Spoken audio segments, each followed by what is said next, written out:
York acid جوڑوں، ذہنی، قلبی امراض کا باعث بن سکتا ہے۔ کیا آپ بھی جسم میں گانٹھی پڑنے، پیر کے انگوٹھوں کی سوجن اور جوڑوں کی سوجن سے پریشان ہیں تو یہ خطرے کی گھنٹی ہو سکتی ہے۔ ممکن ہے کہ آپ یورک ایسڈ کا شکار ہوں۔ جسم میں یورک ایسڈ کی سطح میں مسلسل اضافہ نہ صرف جسم کی چربی بڑھاتا ہے بلکہ آپ کو مستقل طور پر جوڑوں کے درد میں مبتلا کر دیتا ہے۔ اس کے ساتھ یہ ذہنی اور دل کے امراض کا باعث بھی بن سکتا ہے۔ یورک ایسڈ جسم میں پیدا ہونے والا وہ قدرتی فاضل مادہ ہے جو ایسے کھانوں کے انہضام کے نتیجے میں پیدا ہوتا ہے جن میں پیورین نامی مادے کی مقدار زیادہ ہوتی ہے۔ ان کھانوں میں سرخ گوشت، مچھلی اور دالیں شامل ہیں۔ عام طور پر یہ گردوں کا کام ہے کہ جسم سے یورک ایسڈ کو ختم کرے، لیکن ہماری غذا میں شامل پیورین کی غیر ضروری مقدار کے باعث پتھری سمیت گردوں کے مختلف امراض جنم لے سکتے ہیں، جس سے یورک ایسڈ جسم سے خارج ہونے کی بجائے جمع ہونا شروع ہو جاتا ہے۔ یہ جوڑوں کے مسائل کی وجہ بنتا ہے، پھر چلنے پھرنے میں مسائل کا سامنا کرنا پڑتا ہے۔ اکثر لوگ ایسی صورت میں صرف جوڑوں کی تکلیف کا علاج کرتے ہیں اور یورک ایسڈ کی طرف توجہ نہیں دیتے، جو بعد میں مزید پیچیدگیوں کا سبب بنتا ہے۔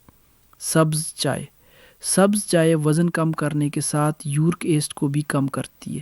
اس میں کیٹیچن مواد ہوتا ہے جو ایک طاقتور اینٹی آکسیڈنٹ ہے جو یورک ایسڈ کی سطح کو کم کرنے میں انتہائی مددگار ثابت ہوتا ہے۔ فائبر: یورک ایسڈ کو کم کرنے کے لیے ایسے کھانے استعمال کریں جن میں فائبر کی مقدار زیادہ ہوتی ہے، جیسا کہ جو، باجرہ، دلیا، بروکلی، سیب، کینو، ناشپاتی، اسٹرابری، کھیرا، گاجر اور کیلا وغیرہ۔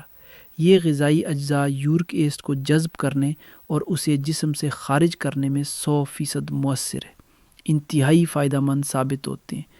پانی اور جوسز: پانی قدرتی سیال ہے جو جسم سے زہریلے مادوں کو باہر نکالتا ہے، اس لیے روزانہ کم از کم 10 سے 12 گلاس پانی ضرور پئیں۔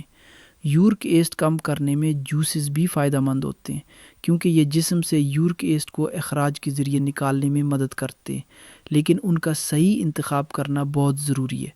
آپ سبزیوں کے جوس کا استعمال کر سکتے ہیں۔ وٹامن سی: روزانہ وٹامن سی کے استعمال سے یورک ایسڈ کم کیا جا سکتا ہے۔ اورنج یا لیموں کا جوس آپ کو وٹامن سی کی مطلوبہ مقدار فراہم کرنے میں انتہائی مددگار ثابت ہوتا ہے۔ اس کے علاوہ آپ اپنی روزمرہ کی غذا میں کیلے، سیب، گاجر، ٹماٹر، اسٹرابری